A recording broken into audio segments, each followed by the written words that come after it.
2022년 11월 5일 큐티 말씀입니다. 출애굽기 26장 15절로 37절입니다.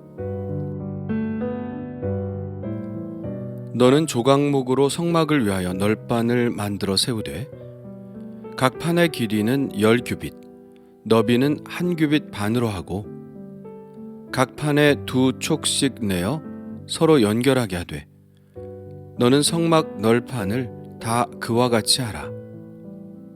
너는 성막을 위하여 널판을 만들되 남쪽을 위하여 널판 20개를 만들고 20널판 아래에 은받침 40개를 만들지니 이쪽 널판 아래에도 그 2촉을 위하여 2받침을 만들고 저쪽 널판 아래에도 그 2촉을 위하여 2받침을 만들지며 성막 다른 쪽 곧 그 북쪽을 위하여도 널판 20개로 하고 은받침 40개를 이쪽 널판 아래에도 2받침 저쪽 널판 아래에도 2받침으로 하며 성막 뒤 곧 그 서쪽을 위하여는 널판 6개를 만들고 성막 뒤 2 모퉁이 쪽을 위하여는 널판 2개를 만들되 아래에서부터 위까지 각기 2겹 두께로 하여 윗꼬리에 이르게 하고 2 모퉁이 쪽을 다 그리하며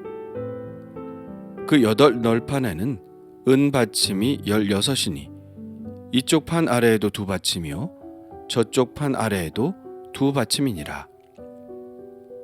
너는 조각목으로 띠를 만들지니 성막 이쪽 널판을 위하여 5개요 성막 저쪽 널판을 위하여 5개요 성막 뒤 곧 서쪽 널판을 위하여 5개이며 널판 가운데에 있는 중간 띠는 이 끝에서 저 끝에 미치게 하고 그 널판들을 금으로 싸고 그 널판들의 띠를 꿰 금고리를 만들고 그 띠를 금으로 싸라. 너는 산에서 모인 양식대로 성막을 세울지니라. 너는 청색, 자색, 홍색 실과 가늘게 꼰 배실로 짜서 휘장을 만들고 그 위에 그룹들을 정교하게 수놓아서 금 갈고리를 4 기둥 위에 늘어뜨리되 그 4 기둥을 조각목으로 만들고 금으로 싸서 4 은받침 위에 둘지며 그 휘장을 갈고리 아래 늘어뜨린 후에 증거궤를 그 휘장 안에 들여놓으라. 그 휘장이 너희를 위하여 성소와 지성소를 구분하리라. 너는 지성소에 있는 증거궤 위에 속죄소를 두고 그 휘장 바깥 북쪽에 상을 놓고 남쪽에 등잔대를 놓아 상과 마주하게 할지며 청색, 자색, 홍색 실과 가늘게 꼰 배실로 수놓아 짜서 성막 문을 위하여 휘장을 만들고 그 휘장 문을 위하여 기둥 5을 조각목으로 만들어 금으로 싸고 그 갈고리도 금으로 만들지며 또 그 기둥을 위하여 받침 5개를 노스로 부어 만들지니라. 아멘.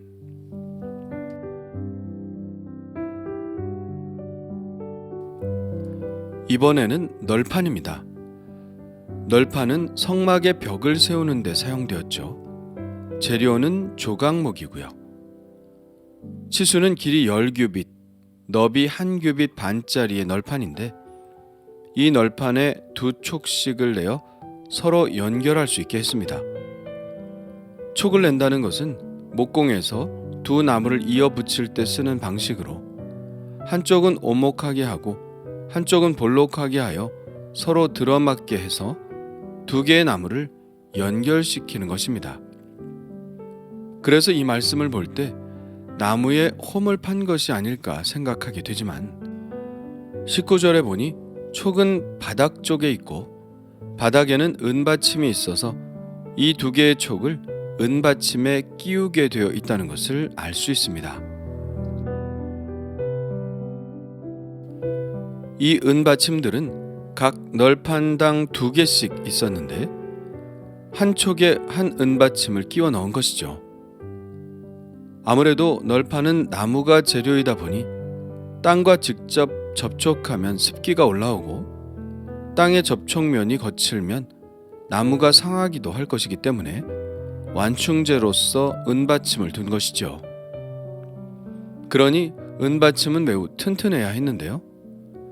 단순한 접시같이 얇은 받침이 아니라 그 무게가 34kg인 것을 보면 기둥을 받치는 주춧돌과 같이 매우 크게 제작된 것임을 알 수 있습니다. 이렇게 널판들을 연결하여 남쪽 벽을 위해서는 20개의 널판을 세웠고 그에 따라 은받침은 총 40개가 사용되었습니다. 그렇다면 남쪽 벽의 총 길이는 널판 한 개당 너비가 한 규빗 반이니까 곱하기 20 하면 30규빗이 되는 것이죠. 그러니까 지성소 쪽의 벽이 10규빗이고 성소 쪽 벽이 20규빗이 되는 것입니다. 물론 북쪽 벽도 똑같은 형태로 되어 있습니다.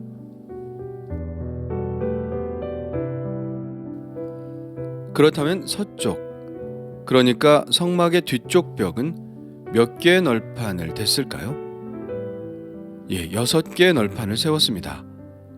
한 규빗 반짜리 널판이 6개니까 총 9규빗이 되겠네요. 그런데 성막의 너비는 10규빗인데 그렇다면 한 규빗이 모자라는 것 아닌가요? 이것으로 알 수 있는 것은 바로 이 널판의 두께인데요.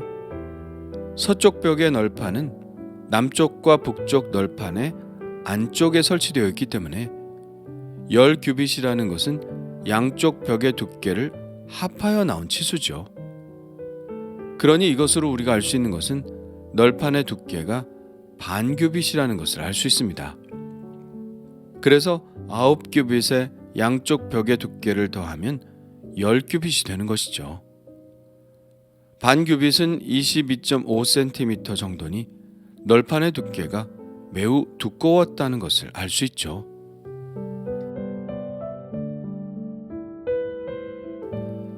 그리고 23절에 보면 성막 뒤 두 모퉁이 쪽을 위하여 널판 2개를 더 만들었는데요. 이는 모퉁이 부분을 강화하기 위하여 널판 하나씩을 양쪽에 덧대는 방식으로 보강을 했다는 것을 알 수 있습니다. 그래서 그 모퉁이들은 2겹 두께로 되어 있는 것이죠.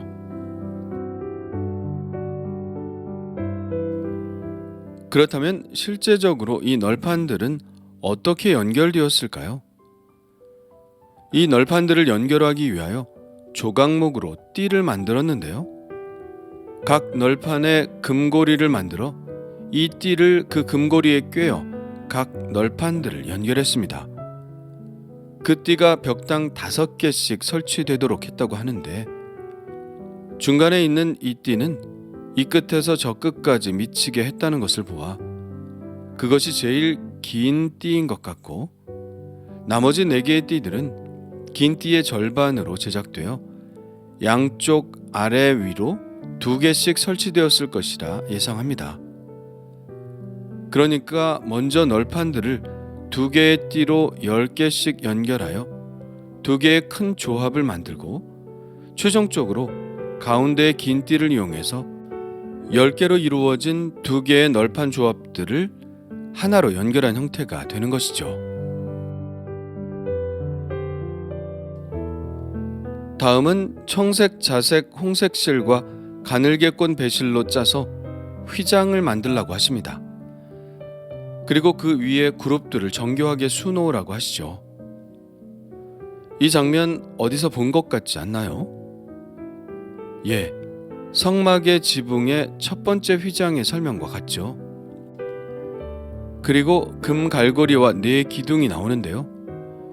4기둥은 조각목으로 만들고 금으로 싸서 널판들과 마찬가지로 은받침 위에 두라고 하십니다. 그렇다면 이 기둥과 휘장은 어디에 설치된 것일까요? 33절에 해답이 나오죠. 그 휘장을 갈고리 아래에 늘어뜨린 후에 증거궤를 그 휘장 안에 들여놓으라. 그 휘장이 너희를 위하여 성소와 지성소를 구분하리라. 바로 성소와 지성소를 구분하는 휘장입니다. 이것으로 우리가 알 수 있는 것은 성소와 지성소 사이에 4개의 기둥이 세워졌고 이 기둥 위에 갈고리가 있어 이 갈고리에 휘장을 걸어 늘어뜨렸다는 것을 알 수 있습니다. 휘장의 안쪽을 지성소라고 하고 이곳에 바로 증거궤와 그 궤를 덮은 속죄소가 놓여졌습니다. 그리고 휘장 바깥쪽을 성소라고 하는데 이곳에는 북쪽에 진설병상을 놓고 남쪽에는 등잔대를 놓아 마주하게 했죠. 그렇다면 이제 한 가지만 남았죠. 바로 성소로 들어오는 입구입니다. 입구는 어떤 형태로 되어 있을까요? 문을 만들었을까요? 벽을 세웠을까요? 아닙니다. 성소와 지성소를 구분하는 휘장과 같이 청색, 자색, 홍색 실과 가늘게 꼰 배실로 수놓아 짠 휘장으로 문을 대신했죠. 그런데 그 문양이 그룹이라고는 특정하지 않았기 때문에 어떤 문양으로 수를 놓았는지는 알 수가 없습니다. 그리고 성소와 지성소를 구분하는 곳에서와 마찬가지로 휘장을 늘어뜨리기 위해서는 기둥이 필요했겠죠. 기둥을 세웠습니다. 그러나 앞에서와는 달리 4개가 아니라 5개의 기둥을 세웠죠. 그리고 받침대는 은 대신 놋을 부어 만든 것을 사용했습니다. 오늘은 성소의 뼈대에 해당되는 벽과 기둥을 지시한 내용을 살펴보았는데요. 놀라운 것은 이 모든 것들이 다 금으로 입혀졌다는 것입니다. 그렇다면 얼마나 많은 금이 들어갔을까요?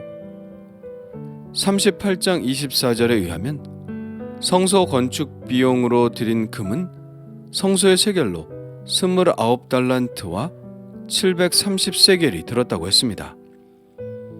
금 한 달란트는 34kg입니다. 29달란트면 986kg이 되죠. 이것을 현재의 금 단위로 계산하면 약 26만 5,138.7돈이나 됩니다. 현재 시세로 약 500억 원 가량이 되죠. 20평도 채 안 되는 공간인데 500억이라니 참 대단하지 않나요?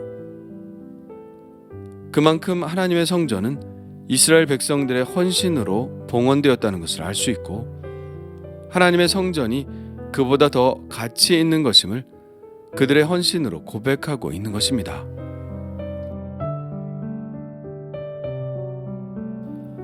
그런데 이렇게 화려한 금의 성전은 겉으로 드러난 것뿐이고 그 속은 무엇으로 되어 있을까요? 바로 조각목, 시띠나무입니다.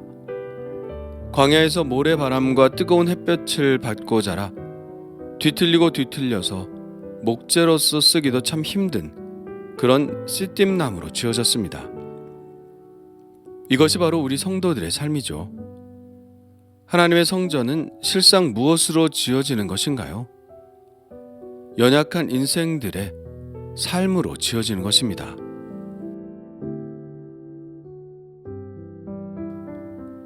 어떤 사람은 성전에서 기둥의 역할을 하겠죠. 흔들리지 않고 중심을 잡으며 교회를 든든히 세우는 사람이 있습니다.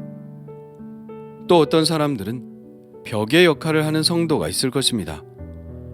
성도들의 바람막이가 되어주며 서로를 견고하게 연결시키는 사람들이 있습니다.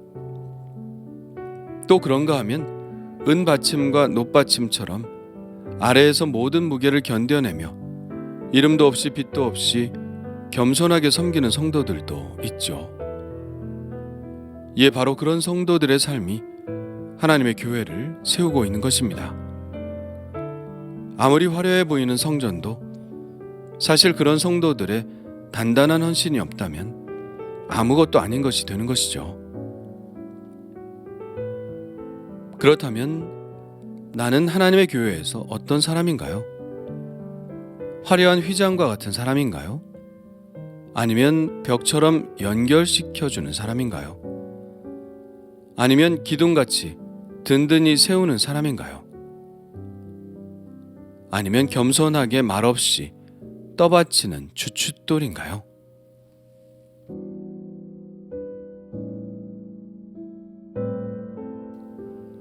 주님 감사합니다. 화려한 예배당도 많고 TV쇼를 방불케 하는 예배도 많이 있습니다. 잘 차려입은 사람들이 성전에 모여 하나님을 높이는 모습은 그야말로 천국이 따로 없다는 생각도 듭니다. 그러나 그 안에 깃든 한 사람 한 사람 성도들의 삶을 봅니다. 광야에 서서 씨름하는 씨띤 나무와 같은 고된 삶을 봅니다. 그리고 공동체를 위한 그들의 헌신을 봅니다. 누군가는 벽처럼, 누군가는 기둥처럼, 또 누군가는 힘겹게 받치고 있는 기둥의 받침처럼 이 공동체를 위해 헌신하는 성도들을 봅니다. 주님, 그렇게 우리의 교회들이 세워져 가게 하심 감사드립니다. 금보다 귀한 그들의 믿음이 이 교회를 세우고 있음을 믿습니다. 주님, 그 믿음이 모아져 이 성막처럼 화려하지는 않아도 참으로 하나님이 보시기에 아름다운 공동체가 되게 하여 주옵소서. 예수님의 이름으로 기도합니다. 아멘.